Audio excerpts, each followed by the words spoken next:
الحمد لله نحمده ونستعينه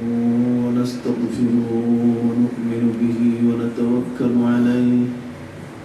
ونعوذ بالله من شرور أنفسنا ومن سيئات أعمالنا من يهد الله فلا مضل له ومن يضلله فلا هادي له ونشهد أن لا إله إلا الله وحده لا شريك له ونشهد أن سيدنا وحبيبنا وشفيعنا ونبينا وعظيمنا ومولانا محمدا عبده ورسوله صلى الله عليه وعلى آله وأصحابه وبارك وسلم الذي أرسله بالحق بشيرا ونذيرا وداعيا إلى الله بإذنه وسراجا منيرا أما بعد فقد قال الله تعالى في كلامه المجيد وفي فرقانه الحميد أعوذ بالله من الشيطان الرجيم بسم الله الرحمن الرحيم سبحان الذي أسرى بعبده ليلا من المسجد الحرام إلى المسجد الأقصى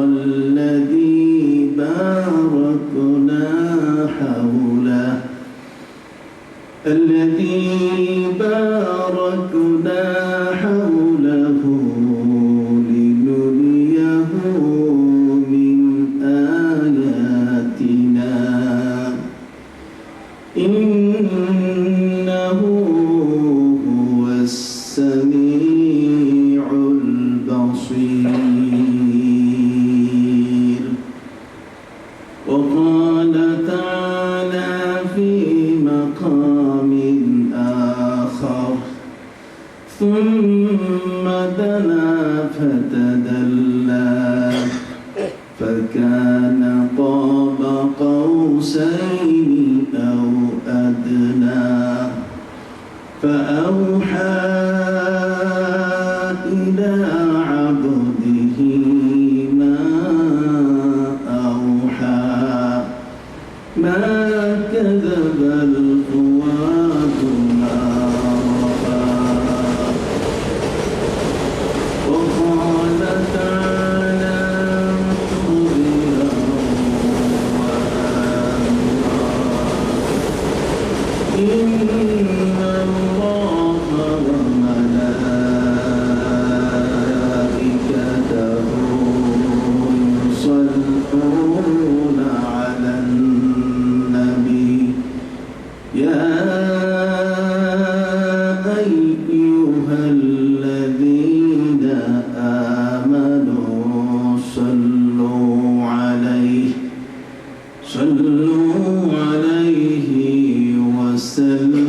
وسلموا تسليما صلى الله على سيدنا ومولانا محمد وعلى آله وأصحابه وسلم صلى الله على سيدنا ومولانا محمد وعلى آله وأصحابه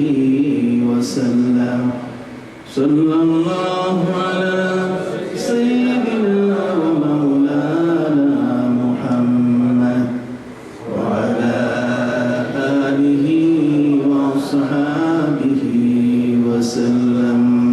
بلغ العلا بكماله كشف الدجى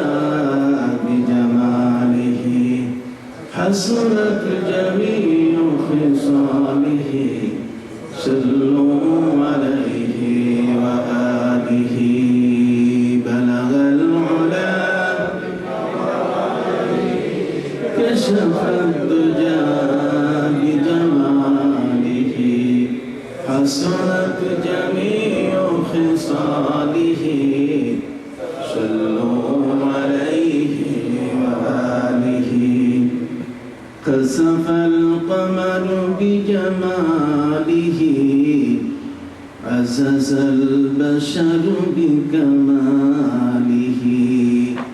نطق الحجر بجلاله صلوا عليه وآله بلغ العلا بكماله كشف الدجى بجماله حسنت جميع خصاله صلوا عليه وآله رفع العلا بمكانه سر الزمان بسروره كشف الغطاء ببيانه صلوا عليه وآله بلغ العلا كشف الدجى بجماله حسنت جميع خصاله صلوا عليه وآله গাউসিয়া জামে মসজিদে পবিত্র শবে মেরাজ উপলক্ষে আয়োজিত আজকের এই মহতি মোবারক মাহফিলের সম্মানিত সভাপতি দেশ বরেণ্য আলেমে দ্বীন আল্লামা জালাল সিদ্দিকী সাহেব মদ্দেসুরুল্লাহ আলী, উপস্থিত হযরত উলামায়ে কেরাম, কষ্ট স্বীকার করে দূর এবং কাছ থেকে আগত আমার প্রাণপ্রিয় শ্রদ্ধাভাজন মুরব্বিয়ানে কেরাম, সমবয়সী ভাইরা, পর্দার আড়ালে বোনেরা, আল্লাহ পাক রব্বুল আলামিনের শানে আজিমে লাখো কোটি শুকর, বছর ঘুরে আমাদের মাঝে আজকের পবিত্র মেরাজুন নবী সাল্লাল্লাহু আলাইহি ওয়াসাল্লামের রাত। এই রাতের প্রাপ্তি আমাদের জন্য একটি শুভ বার্তা, আমাদের জন্য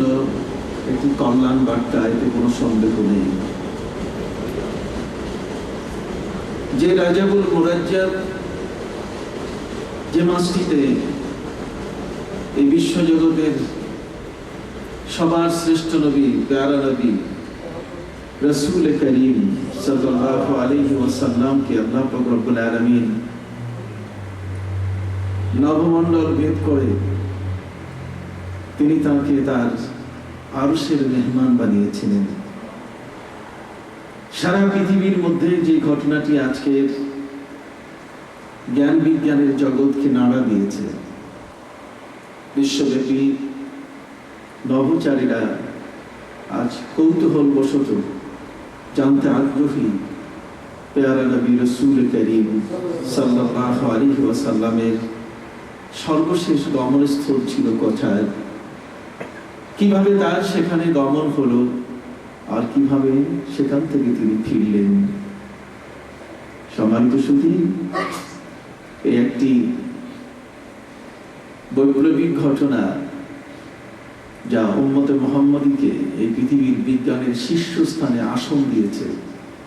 আমরা সমস্বরে একসাথে শুকর আদায় করি, সকলেই বলি আলহামদুলিল্লাহ। আজকের এই পবিত্র রাতে আমরা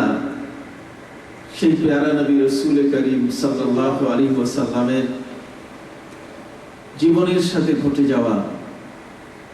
এই বিশাল এক দুর্লভ ঐতিহাসিক ঘটনাটি আমরা আজকে মন্থন করব, স্মৃতিচারণ করব। আমরা এ রাতটিকে আমাদের জীবনের সাথে সম্পৃক্ত করে শিক্ষণীয় বিষয়গুলোকে আমাদের জীবনের সাথে